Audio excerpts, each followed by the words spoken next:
এই দুনিয়াটা হলো ঘুমের ভিতরে একটা স্বপ্ন।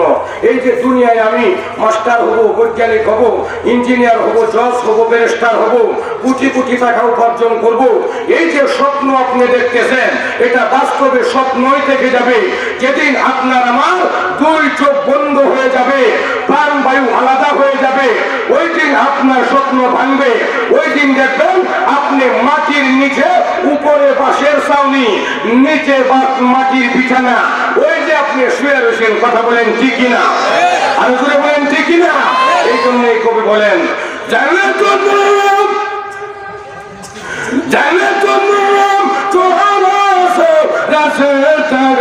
আরে কত রোজেম শুনে ঠিকার কাছে কাম, কত রোজেম শুনে ঠিকার কাছে কাম, উমরে দুনিয়া চাঁদ রোজে বেশে নীল, আরে কাফে নাচতে আম কাছে পিতাম দাসে গেল, কাফে নাচতে আম কাছে পিতাম দাসে গেল, তোরকে নাজাম তে জাগা পা ইয়াতে গিজিম তামানে সগো হাতা না পায়াতে গিজিম, তামানে সগো হাতা না পায়াতে গিজিম।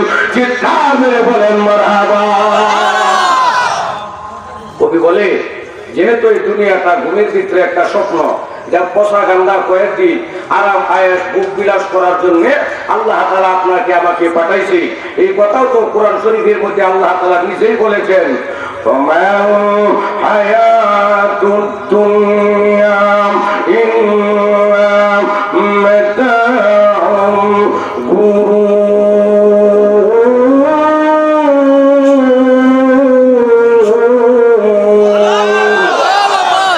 আল্লাহ কয় মাতাউল গুরুর, এই দুনিয়াটা অল্প কয়েকদিন বুক বিলাস করার জন্য আপনি পাঠাইছেন।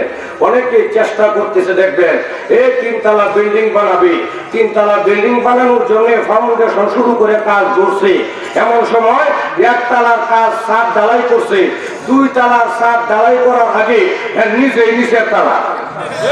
কথা বলেন না কেন? নিজেই নিচের তলা। তাহলে এই দুনিয়ার কোনো ভরসা আছে? আর যদি বলেন আছেন,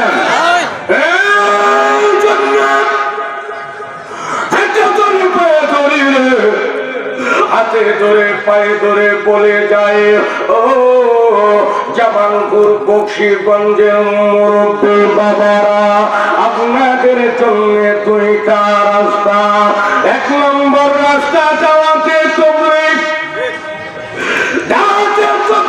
গেলে আপনি আখিরাতের প্রস্তুতি গ্রহণ করতে পারবেন। 2 নম্বর রাস্তা আল্লাহ উলামায়ে কেরামের দরবার।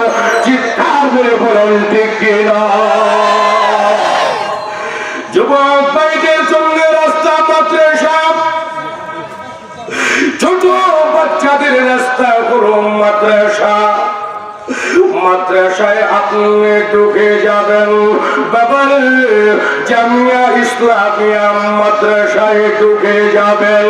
আপনার জীবনটা দুনিয়াতেও কামিয়াবি হয়ে যাবে, আখিরাতের জিন্দেগিতেও হাসতে হাসতে জান্নাতে চলে যাবে।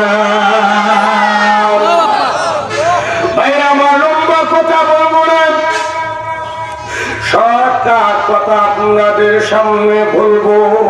আমি আপনাদেরকে যে জিনিসটা বুঝাবো, ওই জিনিসটা হলো আমাদের এই মাদ্রাসার পক্ষে কয়েকটা কথা। চিৎকার করে বলেন সুবহানাল্লাহ। মাদ্রাসার পক্ষে কয়েকটা কথা বলা। ও প্রাণের ভিড়া, আপনাদের এই মাছপাড়া জামে ইসলামিয়া কওমি মাদ্রাসা এটা এমনি হয়েছে? আরো দূরে এমনি হয়েছে? এই মাদ্রাসা আগে এত বড় ছিল, আরো ছোট ছিল না, আস্তে আস্তে বড় হইতেছে। একদিন দেখবেন এই মাদ্রাসা এই বকশীগঞ্জের মধ্যে মারকাজুল উলুম মাদ্রাসা হবে। জুড়ে বলেন সুবহানাল্লাহ। কেমনে? কারণ এই মাদ্রাসার ইতিহাস আছে, এই মাদ্রাসার একটা চমৎকার ঘটনা আছে। সেটা কি? এই মাদ্রাসা এমনি হয় নাই। ওই যে আমাদের ভারত দারুল উলুম দেওবন্দ মাদ্রাসা, নাম শুনছেন? শুনছেন? দেওবন্দ মাদ্রাসা হলো এই মাদ্রাসার মা। আর গোটা পৃথিবীতে যত মাদ্রাসা আছে সকল মাদ্রাসা হলো দেওবন্দ মাদ্রাসার সন্তান, দেওবন্দ মাদ্রাসার শাখা। চিৎকার করে বলেন সুবহানাল্লাহ।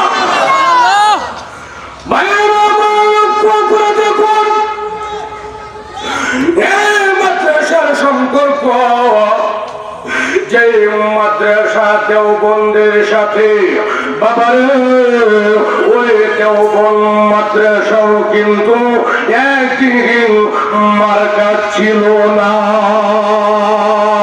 দেওবন্দ মাদ্রাসা এত বড় ছিল না।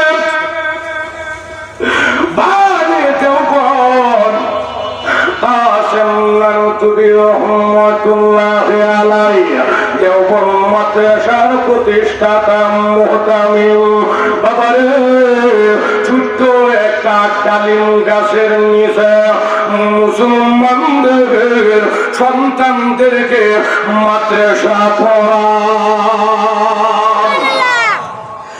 আল্লাহর ওলি কাসেম নানুতুবি রহমাতুল্লাহি আলাইহি ডালিম গাছের নিচে মুসলমানদের সন্তানদেরকে জমায়েত করে হুজুর ফরজ শিক্ষা দেয়, গোসলের ফরজ শিক্ষা দেয়, দুরূদ শরীফ শিক্ষা দেয়। বাবা 2 রাকাত নামাজের 60টি মাসআলা শিক্ষা দেয়। বাবা আমার আল্লাহর কালাম মুহাগ্রন্থ আল কুরআন শিক্ষা দেয়। বুঝেন, যুবকদের জন্য মাদ্রাসা, মুরব্বীদের জন্য দাওয়াতে তাবলীগ, আর আল্লাহওয়ালাদের দরবার। কথা বলেন ঠিক কিনা?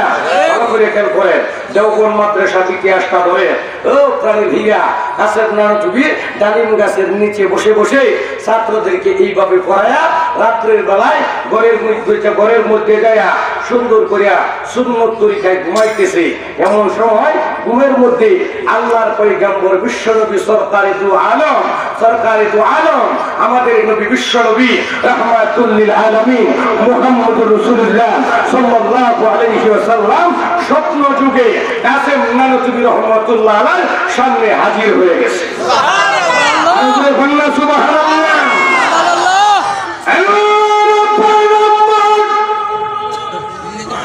বিশ্বনবী রাহমাতুল লিল আলামিন কাসেম নানুতুবিকে বলে, কাসেম এ কাসেম তুমি আমার সাথে আসো। আল্লাহর ওলি বলে, নবী গো কোথায় যাব? বিশ্বনবী ডাকতে বলে, কাসেম তুমি যে ডালিম গাছের নিচে বসে বসে মুসলমানদেরকে কোরআন শিক্ষা দাও, এই ডালিম গাছের নিচে কিন্তু মাদ্রাসা রাখা যাবে না। এই মাদ্রাসা অদূর ভবিষ্যতে গোটা পৃথিবীর উম্মুল মাদারিস হয়ে যাবে। এই মাদ্রাসা ভবিষ্যতে ওই যে বক্সিগঞ্জ মাসফারা জামিয়া ইসলামিয়ার মা হবে। বাবারে আয় আমি নবীজির সাথে আয়, আমি বিশ্ব নবী তোকে দেওবন্দ মাদ্রাসা কত বড় বানাবি, ওই মাদ্রাসার নকশা দিয়া যায়। আল্লাহর নবীর সাথে কাসেম নানুতুবি রহমাতুল্লাহ আলাইহি রওনা করেছেন। বিশ্ব নবী হাতের মুঠের মধ্যে এইরকম একটা লাঠি নিয়া কাসেম নানুতুবিকে বলে, কাসেম রে এই জায়গায় তাওরায়ে হাদিস বানাইবি, এই জায়গায় মিশকাতে রুম বানাইবি, এই জায়গায় মসজিদ বানাইবি, এই জায়গায় নুরানি ঘর বানাইবি, এইখানে অফিস বানাইবি, এই জায়গার ভিতরে নুরানি ঘর। ও কাসেম তুই বানাইবি এইভাবে নকশা দিয়া, লাঠি দিয়া, দাঁত দিয়া দিয়া বিশ্ব নবীজি কাসেম নানুতুবিকে নকশা দিয়া দেয়। নকশা দিয়া দিছে। এখন কাসেম নানতুবি রহমতুল্লাহ আলাই লাভ দিয়ে ঘুমতে উঠছে, আরে আল্লাহর নবী বিশ্ব নবী আমাকে নকশা দিল, এত বড় দারুল উলুম দেওবন্দ মাদ্রাসা এত এরিয়ার মধ্যে বানাইতে হইব, এটা একদিন উম্মুল মাদারিস হইব, এটা একদিন গোটা পৃথিবীর সকল মাদ্রাসার মা হইব। আমি কাসেম নানতুবি এত বড় মাদ্রাসা কেমনে বানাইব এই কথা চিন্তা করে আর কান্দে। আবার একদিন হয়ে গেছে, বিশ্বাস হয়ে গেছে, নবীজি যেহেতু দেখাইছে অতএব মাদ্রাসা হবে, কোনো সন্দেহ নাই। করে বলেন সুবহানাল্লাহ।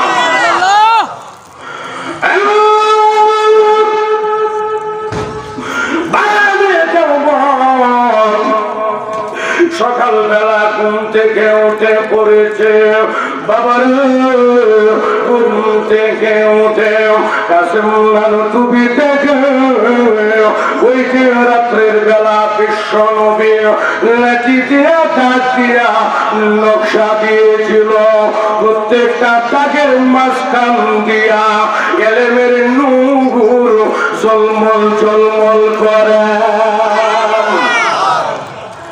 ভাইয়ের আমার মাদ্রাসা হয়ে গেছে বিশাল আকারের মাদ্রাসা। লম্বা ঘটনা শর্টকাটে বলবো, এই মাদ্রাসা গুলিরে জুড়ে জুড়ে বলেন চলে কার সাহায্যে? আরো জুড়ে বলেন চলে কার সাহায্যে? আল্লাহর সাহায্যে মাদ্রাসা হয়ে গেছে। দেওবন্দ মাদ্রাসার ছোট্ট একটা ওয়াকিয়া আপনাদেরকে শোনায়। ও প্রাণীর হীরা, আল্লাহর ওলি বানিয়ে দেওবন্দ মাদ্রাসার মুহতামিম কাসেম নানতুবি রহমতুল্লাহ আলাইহি লক্ষ্য করে দেখলেন যে দেওবন্দ মাদ্রাসার সোলার মধ্যে একদিন না, 2 দিন না, 3 দিন আগুন ধরে না। কয়দিন? আরো জোরে বলেন কয়দিন? কাসেম নানতুবি যাতে ছাত্ররা না খেয়ে আছে, উস্তাদরা না খেয়ে আছে, কর্মচারীরা না খেয়ে আছে, বোর্ডিং এর চুলায় আগুন ধরে না, বোর্ডিং এর চাউলের ব্যবস্থা নাই, তরকারির ব্যবস্থা নাই। এমন সময় কাসেম নানতুবি রহমতুল্লাহ আলাইহি সারা স্টাফকে ডাইকা মিটিং এর আয়োজন করছে। মিটিং এর আয়োজন করিয়া কাসেম নানতুবি রহমতুল্লাহ আলাইহি উস্তাদদেরকে বলতেছে, আমি দেখলাম আজকে 3 দিন যাবত দেওবন্দ মাদ্রাসায় চুলার মধ্যে পাক হয় না, সবাই না খায়া কষ্ট করতেছে, এভাবে তো আর চলে না। আপাতত কয়েকদিনের জন্য মাদ্রাসা বন্ধ ঘোষণা করলাম, ছাত্ররা যার যার বাড়িতে চলে যাও, উস্তাদরা যার যার বাড়িতে চলে যান, খাবারের ব্যবস্থা হইলে পরে ঘোষণা করে দেওয়া হবে, সকলে যার যার মতে মতে ঠিক তারিখে মাদ্রাসায় চলে আসবেন। বলেন সুবহানাল্লাহ। ছাত্রদের ভিতরে কিছু আশেকে উস্তাদ ছাত্র আছে না নাই? আর বলেন আছে না নাই? কিছু আশেকে মাদ্রাসা ছাত্র আছে না নাই? আর বলেন আছে না নাই? আছে। আশেকে উস্তাদ, আশেকে মাদ্রাসা, এইটা ছাত্র কওমি মাদ্রাসায় আপনি খুঁজলে পাবেন। এই ধরনের ছাত্র স্কুল কলেজ ভার্সিটিতে পাবেন না। স্কুল কলেজ ভার্সিটিতে পাওয়া যাবে কলেজ ভার্সিটির ক্যাম্পাস ভেঙে ফেলার ইতিহাস, স্কুল কলেজ ভার্সিটির ইতিহাস খুঁজতে পাওয়া যাবে, দর্শনের ইতিহাস স্কুল কলেজ ভার্সিটিতে খুঁজতে পাওয়া যাবে, নিজের ক্লাস টিচারকে পিটানোর ইতিহাস, কিন্তু কওমি মাদ্রাসার ইতিহাস খুঁজতে পাওয়া যাবে বাথরুম পরিষ্কার করার ইতিহাস, কওমি মাদ্রাসার ইতিহাস খুঁজতে পাওয়া যাবে উস্তাদের জুতা পরিশুদ্ধ করার ইতিহাস, কওমি মাদ্রাসার ইতিহাস খুঁজতে পাওয়া যাবে মসজিদে মুসল্লিদের জুতা সোজা কইরা পূর্ব দিকে মুখ করে দাঁড়িয়ে রাখার ইতিহাস। কথা বলেন ঠিক কিনা? আজকে সুদূর প্রসারী ষড়যন্ত্র চলতেছে এই কওমি মাদ্রাসাগুলির বিরুদ্ধে। কেউ কেউ বলে কওমি মাদ্রাসা নাকি ব্যাঙের ছাতার মতো গজায়া উঠতেছে। পরিষ্কার ভাষায় বলে যেতে চাই, এই কওমি মাদ্রাসা যতদিন এই পৃথিবীতে থাকবে, আল্লাহ এই পৃথিবী রাখবে। কওমি মাদ্রাসা যেদিন এই পৃথিবীতে থাকবে না, আল্লাহর নাম নেনে বলা মানুষ পৃথিবীতে থাকবে না, যেদিন আল্লাহর নাম নেনে বলা মানুষ পৃথিবীতে থাকবে না, সেদিন এই সোনার পৃথিবী আমার আল্লাহ আর রাখবে না। কথা বলেন ঠিক না? সারা পৃথিবীর মানুষ তন্ন তন্ন করে খুঁজেছে কওমি মাদ্রাসায় নাকি জঙ্গি পাওয়া যায়, পরিশেষে সারা পৃথিবীর মানুষ সার্টিফিকেট দিতে বাধ্য হয়েছে কওমি মাদ্রাসায় জঙ্গি হয় না। কওমি মাদ্রাসায় ফজরের আজানের 1 ঘন্টা আগে ছোট ছোট মাসুম বাচ্চারা ঘুম থেকে উঠে ঠান্ডা পানি দিয়ে ওযু করে জায়নামাজের মুসল্লা হাতে টান দিয়ে নিয়ে 4 রাকাত তাহাজ্জুদের নামাজ আদায় করে ফজরের আজানের আগে পবিত্র কোরআনের সবক দিয়ে ছাত্ররা গোটা এলাকাকে বরকতময় করে তুলে। কথা বলেন ঠিক কিনা?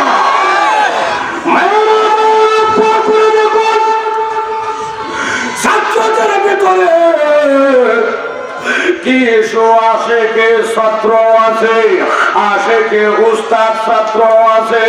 বাবারে ওই সমস্ত ছাত্ররা বাড়িতে তুমি কে বলেন হুজুর হাতে ধরি পায়ে ধরি, হাতে ধরি পায়ে ধরি, মেঘের পানি করে মাদ্রাসা বন্ধ দিবেন না। হুজুর মাদ্রাসা বন্ধ দিবেন না। মাদ্রাসা যদি বন্ধ দিয়ে দেন হুজুর আমরা বাড়িতে চলে গেলে আমাদের আমলগুলি ঠিক থাকে না। ওই যে বাড়িতে যারা স্কুল কলেজে পড়ে তাদের মতো চলতে মন চায়। স্কুল কলেজ পড়ুয়া ছেলেরা নামাজ পড়ে না। হুজুর মাদ্রাসা বন্ধ দিলে আমাদের পিছনেও শয়তান লেগে যায়, নামাজ পড়তে মন চায় না। হুজুর টুপি খুলে ঘুরতে মন চায়, ফুটবল খেলতে মন চায়। হুজুর গো টিভি সিনেমা দেখতে মন চায়। মেহেরবানি করে মাদ্রাসা বন্ধ দিবেন না।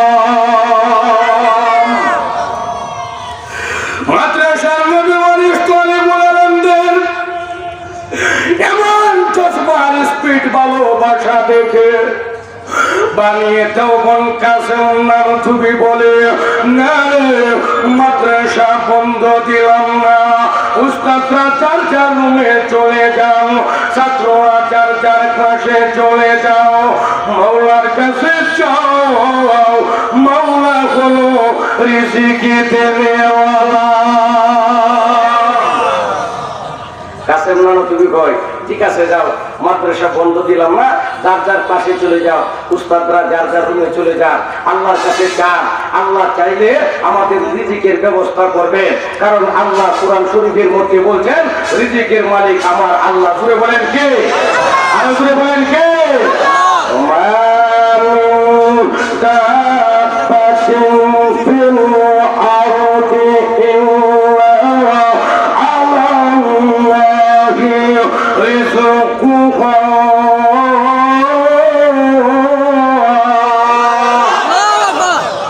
আল্লাহ করে তাম পৃথিবীতে যত মাখলুক আছে, যত প্রাণী আছে, সকল প্রাণীর সকল মাখলুকে রিজিকের দায়িত্ব আমি আল্লাহর হাতে। বলেন সুবহানাল্লাহ।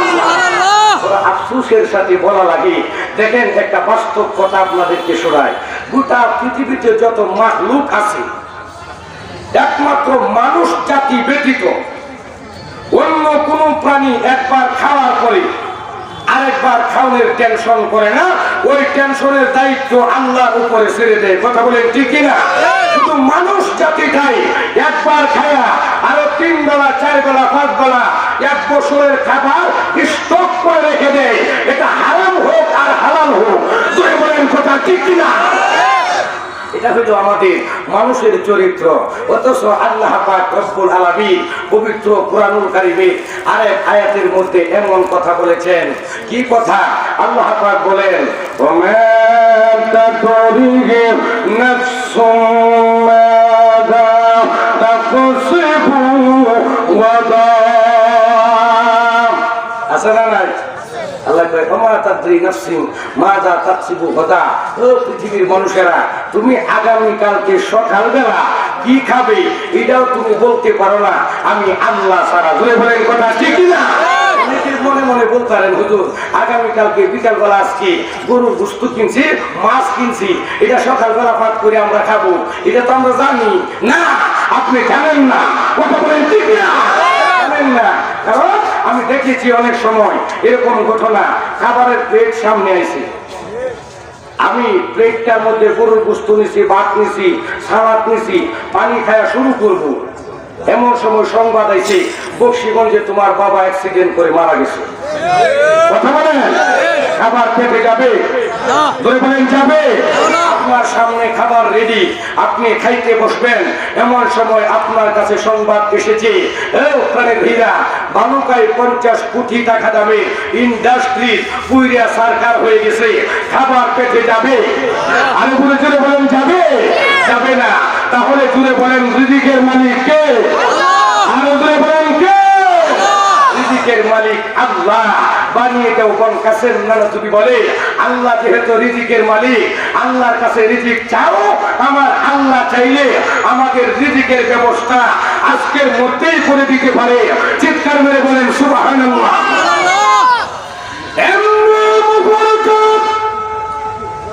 ছাত্ররা যার যার কাছে চলে যা, উস্তাদরা যার যার রুমে চলে গেছে। বাবারে কাসেম নবী রহমাতুল্লাহ আলাইহি দফতরের মধ্যে বসে এইভাবে সুবহানাল্লাহ সুবহানাল্লাহ আমার আল্লাহ জিকির করতেছে। আবার বানিয়েতে মনে মনে কয় চেষ্টা করার দায়িত্ব হলো আমার, রিজিক দেওয়ার দায়িত্ব আমার আল্লাহর। কাছের নাম তুমি কয় আমি স্যারের মধ্যে বয়ে থাকলেই তো না, চেষ্টা করার দায়িত্ব আমার, রিজিক দেওয়ার দায়িত্ব আল্লাহ। আমার সামনে একটা গ্যাপ আছে, এই গ্যাপটা পূরণ করবো আমি, রিজিক দিব আমার আল্লাহ। কাছের নাম তুমি মনে হয়ে গেছে ওই যে ওই কথা, আপনারা ইউসুফ নবীর নাম শুনছেন? তোরে বলেন না, নাম শুনছেন? ইউসুফ আলাইহিস সালাতু ওয়াস সালামকে আগামী মিনিটে কথাটা বলবো। জুলাইখা জিনা করার জন্য একটা না দুইটা নয় 7টা দরজা লাগাইয়া ভিতরে প্রবেশ করাইছে। কথা বলেন ঠিক না? এমন সময় জিনা করেই ফেলবে। ইউসুফ নবী মনে মনে কয় আরে অনেক চেষ্টা জুলাইখা করলো, আমাকে রেডি করতে পারলো না, আজকে দেখা যা 7টা দরজা লাগাইছে, আমার সাথে জিনা করেই ফেলবে। তখন ইউসুফ নবী কয় আজ তো আমার বাঁচার কোনো রাস্তা নাই। এমন সময় ইউসুফ নবী তাকায় দেখে দরজা, আর উনি যে খাটের মধ্যে বসে রয়েছে ওই খাটের 4-5 হাত একটা দূরত্ব আছে। দূরে বলেন সুবহানাল্লাহ। ইউসুফ নবী বলে এই দরজা পর্যন্ত যাওয়ার দায়িত্ব আমার, দরজা খোলার দায়িত্ব বলেন কার? আর জুড়ে বলেন কার? ইউসুফ নবী কয় দরজা পর্যন্ত যাব আমি, দরজা খুলবে আল্লাহ। এই নিয়ত করে মরতে উঠতে পারো, দর দিতে দেরি হয়েছে। কিতাবের ভিতরে লেখছে নাকের ডগা দরজায় লাগার আগে আগে আমার আল্লাহ 7টা দরজা টাস টাস করে খুলতে দেরি করে না। আর বলেন না সুবহানাল্লাহ।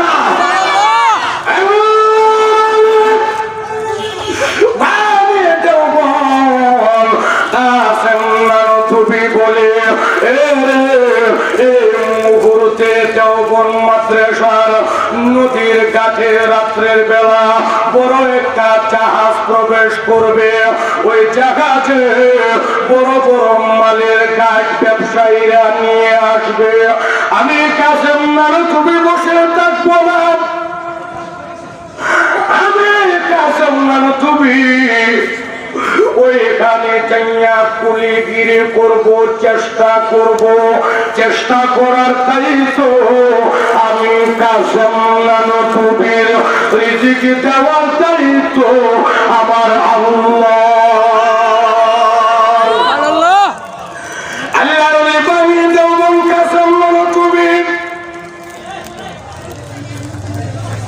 মহিলাদের প্যান্ডেলে জায়গা হচ্ছে না, একটু চেপে চেপে বসার জন্য অনুরোধ।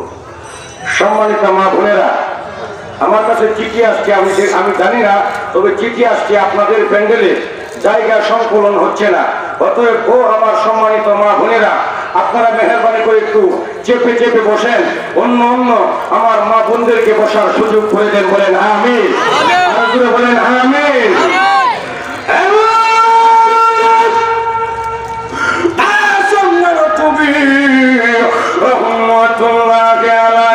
দেওবন মাদ্রাসার ঘাটে চলে যাও বাবারে, ওই ঘাটের মধ্যে যাইয়া তুমি একদম শহীদকে বলতেছে আপনি মনে হয় এই ঘাটের ভূমি ভাই, ঘাটের মহাজন ভাই গো, আমি হইলাম এই ঘাটের পুলি, মেঘের পানি করে আপনার মালগুলি আমাকে দিয়ে যান। আল্লাহ নবী কাসেম তুমি ঘাটের মহাজনকে বলে ভাইজান আপনার মালগুলি আমার মাথার উপরে উঠায় দিবেন, আমি সারা রাত্র বহন করে করে আপনার মালের গ্যাটগুলি গুডাউনে পৌঁছায় দিব। টাকা পয়সার কোনো বাধ্যবাধকতা নাই, যত টাকা আপনি দিবেন আমি ওই টাকাটাই গ্রহণ করব। মেঘের পানি করে এই মালগুলি অন্য কাউকে আপনি দিবেন না। কাসেম নানতুবি এই কথা বলছে, বলার সাথে সাথে অন্য গাড়ির কুলির আইসা এই মালগুলি বহন করে ওই লোকের গুডাউনে নিয়ে যাইতে দেরি করে না। কাসেম নানতুবি কান্দে আর চোখের পানি ছেড়ে দিয়ে মনে মনে বলে, আরে আমি মনে মনে চাইছিলাম সারা রাত্র এখানে কুলিগিরি কইরা নবীর ওয়ারিসদের জন্য, তরিকুল এলেমদের জন্য, কোরআনের খাদেমদের জন্য সকালবেলা কিছু খিচুড়ির ব্যবস্থা করব, কিন্তু এটা হলো না। আরে আমার ভাগ্যে এটা জুটলো না, ও নবীর ওয়ারিসরা তোমাদের জন্য খাবারের ব্যবস্থা হলো না। এভাবে বলতেছে আর কাঁদতেছে। এমন সময় ওই মহাজন বলে, ভাইজান আপনি বোধহয় এই গাড়ির নতুন কোন কুলি নতুন আপনি আসছেন, এই গাড়ির কুলির সরকার আছে, কুলির খাতায় নাম লেখানো লাগে, এরপরে কাজ পাওয়া যায়, নচেত কাজ পাওয়া যায় না। বলেন সুবহানাল্লাহ।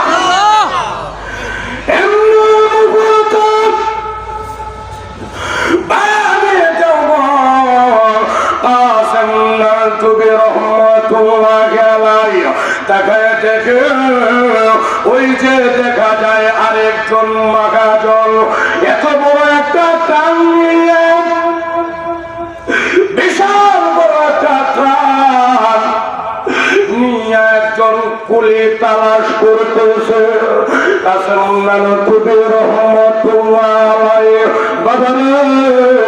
দেওবন মাদ্রাসার প্রতিষ্ঠাতা মুহতামিম দৌড়াইয়া চাইয়া ওই লোকটাকে বলতেছে, ভাই গো আমার মনে হয় আপনি কোন কুলি খুঁজতেছেন। আল্লাহ বান্দা বলে, হ্যাঁ আমি কুলি খুঁজি। তুমি বলে, ভাই গো আমি এই গাছের কুলি, জলদি করে বলেন আপনি কোথায় যাবেন। আল্লাহ বান্দা চাঙের মালিক বলে, না রে কুলির চেহারা আর আপনার চেহারা, কুলির চেহারা আর আপনার চেহারার মধ্যে আমি কোন মিল পাইতেছি না। বুঝে কাসেম নানতুবির চেহারাটা কত সুন্দর ছিল, কত মধুময় ছিল। ও প্রাণী ভীরা, কাসেম নানতুবি রহমতুল্লাহ আলাইহি কিতাবের মধ্যে লিখছে, ছাত্ররা যখন কোনো বিষয়ে প্রশ্ন করত, এত সুন্দর ছিল তার চেহারা, তার চোখের সামনে চেহারার মধ্যে হাজার হাজার প্রশ্নের উত্তর বেশি উঠত। কাসেম নানতুবি বলতো, আমি কোনটা ছেড়ে কোনটা বলবো আমি কাসেম নানতুবি টের পাই না। তুলে বলেন সুবহানাল্লাহ। আগেরকার দিনের মুসলমানদের চেহারা দেখে কাফের বেঈমান মুসলমান হয়ে যেত, আর আজকে আমাদের চেহারা দেখে কাফের বেঈমানরা আরো টিটকারি দেয়। কথা বলেন ঠিক না? চলন্ত প্রমাণ আপনাদেরকে উদাহরণ দিয়ে বুঝাই। মাইকেল এই সাত নাম শুনছেন? একজন খ্রিস্টান খ্রিস্টানের বড় পণ্ডিত ছিলেন। উনি ওনার একটা বই লিখছেন, বিরাট বড় একটা বই। ওই বইয়ের মধ্যে 100 বড় বড় মনীষীদের জীবনী একত্রিত কইরা ওনার বইটা উনি সংকলন করেছেন। ভিড়া সবচেয়ে বড় আশ্চর্যজনক বিষয় হলো ওই বইয়ের মধ্যে 1 নম্বরে যার জীবনী উনি এনেছেন উনি হলেন আপনার আমার নবী, বিশ্ব নবী। বলেন সুবহানাল্লাহ। তো মাইকেল ইসহাককে খ্রিস্টানরা প্রশ্ন করলো, ও মাইকেল ইসহাক, তুমি মুসলমানদের নবী, মুসলমানদের নেতা মুহাম্মদের জীবনী 1 নম্বরে আনলা, কারণ নাকি? এমনি মাইকেল ইসহাক বলে, মুহাম্মদের চরিত্র আমার কাছে বড় ভালো লাগে, আমার কাছে বড় মজা লাগে, এই জন্য তার জীবনী একত্রিত করেছি। তখন খ্রিস্টানরা প্রশ্ন করলো, ও মাইকেল ইসহাক, তাহলে আপনি মুহাম্মদের ধর্ম ইসলাম গ্রহণ করেন না কেন? তখন মাইকেল ইসহাক যে কলঙ্কটা আমাদেরকে দিয়েছিলেন সেটা ভালো করে শুনেন। মাইকেল ইসহাক বলেন, আমার মুসলমান হইতে মন চা, আমার দিল চা মুসলমান হইতে, কিন্তু বর্তমান দুনিয়া গরু খাওয়াইয়া মুসলমানদের চরিত্র দেখে আমার মুসলমান হইতে মন চাই না। চিৎকার করে বলেন নাউজুবিল্লাহ।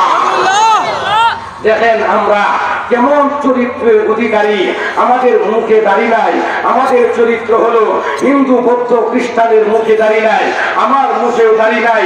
হিন্দু বৌদ্ধ খ্রিস্টানরাও সুদ ঘুষ খায়, আমরাও সুদ ঘুষ খাই। হিন্দু বৌদ্ধ খ্রিস্টানরা নামাজ পড়ে না, আমরাও নামাজ পড়ি না। হিন্দু বৌদ্ধ খ্রিস্টানদের বিয়ে শাদীতে সুন্দর সুন্দর গেট বানানো হয়, লাল নীল বাতি জ্বালানো হয়। আমার ছেলে মেয়ের বিয়েতেও বড় গেট বানানো হয়, লাল নীল বাতি জ্বালানো হয়। হিন্দু বৌদ্ধ খ্রিস্টানদের বিয়ের অনুষ্ঠানে সর্বপ্রথম কুলা কিনা হয়, আমাদের ছেলে মেয়ের বিয়েতেও সর্বপ্রথম কুলা কিনি। হিন্দু বৌদ্ধ খ্রিস্টানদের অনুষ্ঠানে গায়ে হলুদের অনুষ্ঠান হয়, আমাদের ছেলে মেয়ের বিয়েতেও গায়ে হলুদের অনুষ্ঠান হয়। হিন্দু বৌদ্ধ খ্রিস্টানদের ছেলে মেয়ের বিয়ের মধ্যে ধান টুকরা দিয়ে বরণ করে নেওয়া হয়, আমাদের ছেলে মেয়েদের বিয়ের অনুষ্ঠানেও ধান টুকরা দিয়া বরণ করে নেওয়া হয়। কথা বলেন ঠিক কিনা? তাহলে হিন্দু বৌদ্ধ খ্রিস্টানদের চরিত্রের চেয়েও আমাদের চরিত্র কোন দিয়া কম? কথা বলেন না কেন কম? বলেন কম।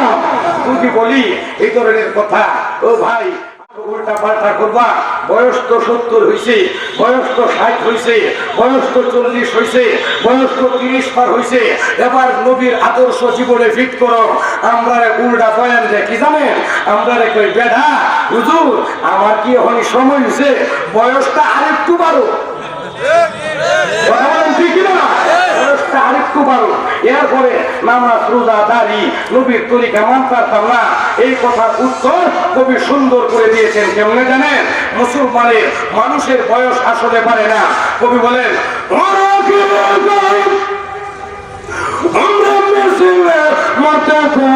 আরে রাস্তা রাফতা চুপকে চুপকে তম্বতম, রাস্তা রাফতা চুপকে চুপকে তম্বতম, মতে মহারা সর্বসরতার সাথেতা কষ্টে পিগিতার আগে উড়ো আচ্ছা, কষ্টে পিগিতার আগে উড়ো আচ্ছা। চিৎকার মেরে বলেন মারহাবা।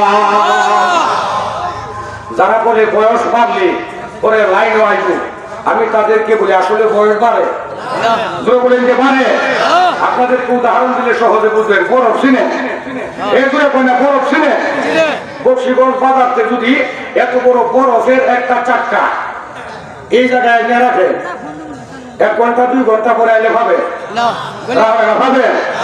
কই গেছে? ওইটা বাতাসে গলতে গলতে গলতে গলতে গলতে গলতে পানি হইয়া মাটির সাথে মিশে গেছে, মাটিটা ভিজা। আরো 2 ঘন্টা পরে আসবেন, আয় দেখবেন মাটিও আর ভিজা না, এটাও শুকায় গেছে। ওখানে ভিড়া যারা বলে বয়স বাড়লে পরে লাইনে আসবেন, তাদেরকে বলি বয়স আসলে বাড়ে না। বরফের দানা যেমন গইলা গইলা শেষ হয়, আপনার আমার হায়াতের জিন্দেগি থেকে হায়াতটাও এরকম 1 মিনিট 1 ঘন্টা 1 দিন 1 সপ্তাহ 1 মাস 1 বছর করে করে আপনার আমার জিন্দেগি শেষ হইতেছে। কথা বলেন ঠিক কিনা? বলেন ঠিক কিনা?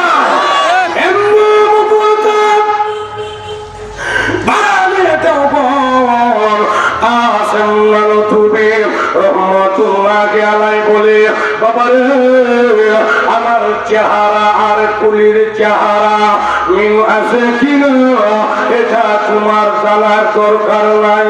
আমি বলছি আমি এই গাছের কুলি, তুমি কোথায় যাবে? মেঘের পানি করে আমাকে বলো, আমি তোমাকে গুডাউনে পৌঁছাইয়া দিব। বাগের মালিক বলে, ভাইজান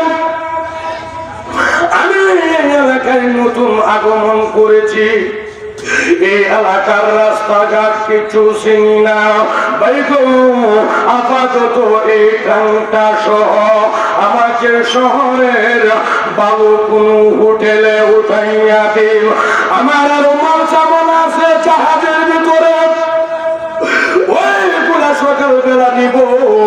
আপাতত আমাকে এই মালগুলি সহ কোন হোটেলে উঠাইয়া দিন। ভাই আমার লক্ষ্য করে দেখুন করুন ঘটনা, তুমি রহমতুল্লাহ আলাই এইভাবে টানটা মাথার মধ্যে নিয়া বাবারে সামনের দিকে অগ্রসর হইতেছে। গানের মালিক পিছনে পিছনে ওনার সাথে যাচ্ছে।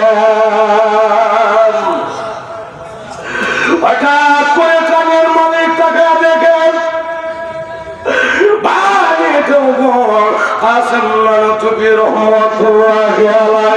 শুধু এইভাবে দুইটা হাত উপর দিকে উঠায় রেখেছে। বাবারে মাথার হাত উপরে, কানটা চুলতেছে আর সামনের দিকে যাইতেছে।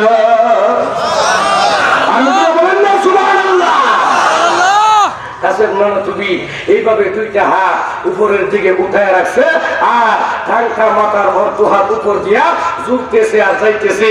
আর কাছে রহমতুল্লাহ আলাই নিচে দিয়া হাইতে হাইতে যাইতেছে। ও প্রাণীর ভিড়া বুঝেন, ভালো করে বুঝেন আমার প্রাণীর ভিড়া। এমন সময় ওই প্রাণীর মালিক কাছে নবীর ভাব দিক করে কয়, ও ভাইজান মেহেরবানি করে আপনি একটু থামেন, আপনি একটু থামেন। আমার ভয় হইতেছে, আমার ডর হইতেছে, আমার মনে হইতেছে আপনি কোনো মানুষ না, আপনি একটা জিন। আপনি আমাকে জঙ্গলের ভিতরে কোথাও নিয়ে মেরে ফেলবেন। জুড়ে বলেন নাউজুবিল্লাহ।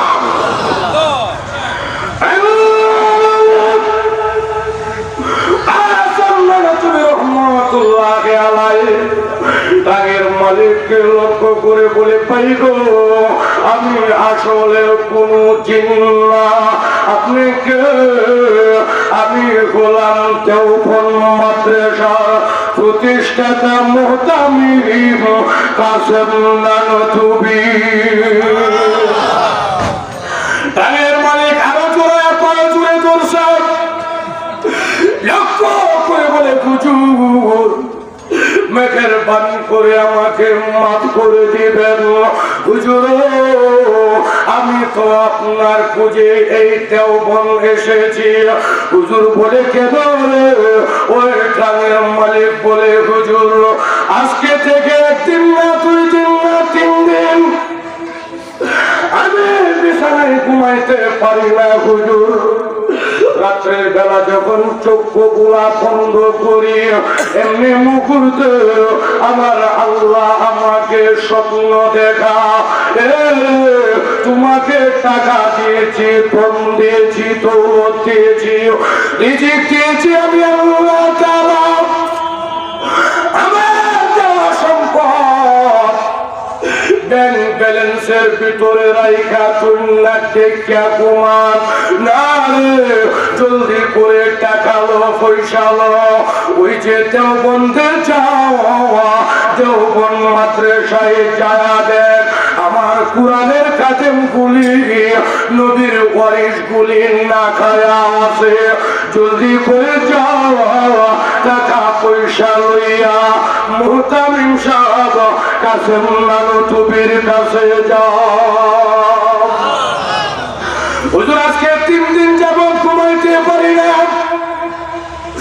আল্লাহ তাআলা স্বপ্ন দেখা আপনার কাছে টাকা নিয়ে আসার জন্য। হুজুর আমি তো আপনাকে খোঁজাখুঁজি করতেছিলাম, এই যে টাঙ্গতি টাকা আপনার মাদ্রাসার ছাত্রদের জন্য আমি আনছি। বুঝেন বুঝেন, রিজিকের মালিক কে? আল্লাহ। আর বলেন কে? আল্লাহ। আল্লাহ। আল্লাহ রিজিকের মালিক। ও কালে ভিড়া ওই লোকটা বলতেছে, হুজুর এখানে জাহাজের ভিতরে আরো অনেক চকলেট, বিস্কুট, সানাসুর, সাবান, তেল, কাপড়, তরুলতা অনেক কিছু আছে, দেওবন্দ মাদ্রাসার ছাত্রদের জন্য আনছি।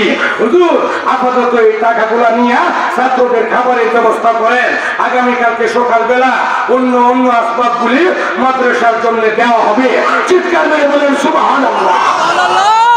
এই কথা এখন আপনারা ডাক দিয়া গলা ফাটায় বলেন, রিজিকের মালিক কে? আল্লাহ। আর বলেন কে? আল্লাহ। এই যে মাদ্রাসা আপনাদের এই যে মাঝপাড়া জামে ইসলামী মাদ্রাসা, আপনি আমি অত এলাকার কেউ যদি 10টা টেহাও লাগে মাদ্রাসা ছাত্ররা রাখায় থাকবো, দূরে কন্যাকে থাকবো। আল্লাহ তাআলা কোনো না কোনো ভাবে একটা না একটা ব্যবস্থা করেই ছাড়বে। দূরে বলেন কথা ঠিক কিনা? এই জন্য মুহতারাম হাজরিন, যেহেতু আপনারাই বলছেন আমিও বলছি, রিজিকের মালিক আল্লাহ। আর জোরে বলেন কে? আল্লাহ। আল্লাহ।